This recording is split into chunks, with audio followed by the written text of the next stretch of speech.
आजकल हमारे यहाँ लड़कों की ना बड़ी ये टाइप्स आ गई हैं, ये सिग्मा है, ये पूकी है। और मुझे लगता है कि you can maybe tell me more के लड़कों के अंदर एक जंग शायद रहती हो कि ओ हम अपनी सॉफ्टवेयर साइड पे ज़्यादा फोकस करें, या जो हम इतने अरसे से अपने आसपास एक माचो मर्द का इम्प्रेशन देखते आए हैं, जो हम पे भी फोर्स होता है कभी कभी, हम उसको मैनेज करें। ये चैलेंज है आपके अंदर, ये फाइट होती देखिए, है? माचो मैन जो है ना वो बहुत गैरतमंद होता है ओके।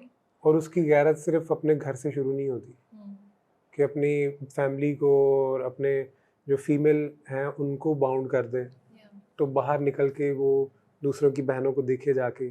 तो ये माचो मैन की डेफिनेशन नहीं है कि अगर लड़की गिर रही है तो उसको उसने बचा लिया है। ठीक है, ये मुझे नहीं ये माचो मैन समझ में आते। माचो मैन वो है कि अगर किसी की बहन बाहर निकली है तो आप अपनी थोड़ा नज़र नीचे कर लो, यू नो।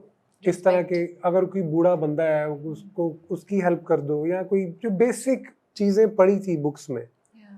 ठीक है, माचो मैन ये नहीं है कि यार वो उसकी गर्लफ्रेंड का फड्डा हो गया जाके मार दिया लड़कों को, यार बड़ा बॉय है यार, बड़ी गेम है इसकी। अब वैसे भी मर्दों के पास इतना मार्जिन रहा ही नहीं है। ठीक है, तो हमें खामोशी से ही रहना पड़ता है। What do you mean by that? I mean, क्या मार्जिन नहीं रहा मर्दों के पास? अगर आप गुस्से में कोई चीज़ कर देते हो जो कि बाद में फ़ायदा है आपकी फैमिली का, बट इन दैट मोमेंट आपको यही कहा जाएगा कि तुम ये गलत कर रहे हो। Okay. लॉन्ग रन में शायद फ़ायदा हो उसका, लेकिन बाउंड इतना ज़्यादा वो सोशल मीडिया पे और हर जगह पे इतनी रिस्ट्रिक्शंस आ गई हैं, क्योंकि ये औरतों का दौर है, मर्दों का दौर नहीं है ये। ठीक है, औरतें कंट्रोल कर रही हैं ओपिनियन मेकिंग ज़्यादा। पहले मर्द बैठ के करते थे, ठीक है, ज़्यादातर बात करते थे, हमारा मीडिया कंट्रोल होता था, न्यूज़ कास्टर मर्द होते थे, फिर औरतें आई बीच में। मुझे कोई मसला नहीं है, मैं इस डिबेट में नहीं जाना चाहता, बट मेरा कहने का ये मकसद है कि आपको वक्त के साथ चलना चाहिए। ठीक है। और अगर किसी को कोई मसला है किसी चीज़ से, तो आपको सोचना चाहिए उसके ऊपर। Okay. अगर एज अ मैन मेरी किसी चीज़ से किसी लड़की को मसला हो रहा है और वो जनरली एक मसला बन चुका है, तो फिर कुछ मसला है, Okay. You know. Do you feel कि जैसे आपने कहा कि अब ये औरतें डिसीजन ज़्यादा ले रही हैं, उनके ओपिनियन ज़्यादा नज़र आ रहे हैं, इन मर्दों की एक सॉफ्ट साइड हम ज़्यादा देख रहे हैं? अच्छा, मेरा ये डिसीजन औरतों का ज़्यादा इससे मकसद मेरा ये था कि अब औरतें, वो पहले से भी स्मार्ट थी, अब भी स्मार्ट हैं, अब उनको एक कॉन्फिडेंस मिला है True. बाहर सही, निकल के। हाँ. ठीक है, तो वो मर्दों को इम्प्रेस करती हैं। अभी मैं देख रहा था सुजुकी की लॉन्च पे, सब लोग खड़े हुए थे, बिजनेसमैन खड़े हुए थे, अरबोंपति सब। उनके बीच में हमारी एक एक्टर खड़ी हुई थी और वो दरमियान में खड़ी हुई थी, यानी कि उन्होंने अपने आप वो मुकाम बनाया कि लोग मानते हैं। एक बिजनेसमैन है, अरबोंपति है, उसको क्या जरूरत है कि किसी लड़की को वो मद्दे मुकाबले लाके खड़ा करेगा।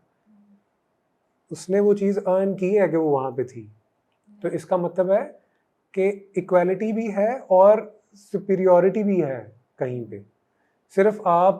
सिर्फ शादी के रिलेशन के अकॉर्डिंगली मर्द और औरत को नहीं कैद कर दो, बाकी भी सारी चीज़ें हैं। माशरा है पूरा जिसमें डिफरेंट रोल्स हैं, यस, बिजनेस है, काम है, यस। एजुकेशन है, कोई बच्चा अपनी माँ से बड़ा हो सकता है कभी? नहीं हो सकता ना। तो कैसे फिर लड़का ये फील करेगा यार मुझे ज़्यादा पता है? यहीं पे सारी बात खत्म हो जाती है मेरे अकॉर्डिंग। What are 2-3 थिंग्स जो आपको लगता है कि मैरिज में होना बहुत ज़रूरी है, उसके बगैर? मैरिज में लड़की होना ज़रूरी है। ओके, आई लाइक, आप सीरियस एकदम फनी टर्न लेते हैं। हाँ, तो आई मीन, आई थिंक वो जो आपकी फीमेल फैंस है, सेंस ऑफ ह्यूमर अच्छा है इनका।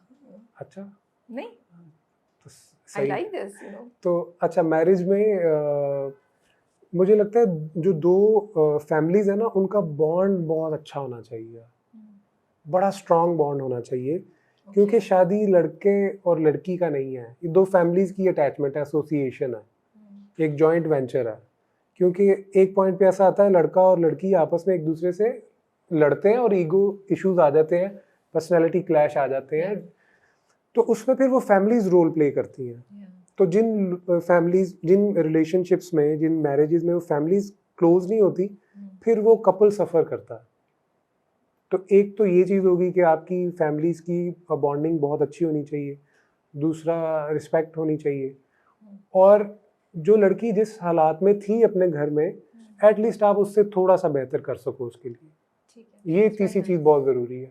I'm listening to you and I like your thought process. You're very respectful towards women and you're progressive भी आप accept भी कर रहे हैं जो changes औरतों की ज़िंदगी में आई हैं।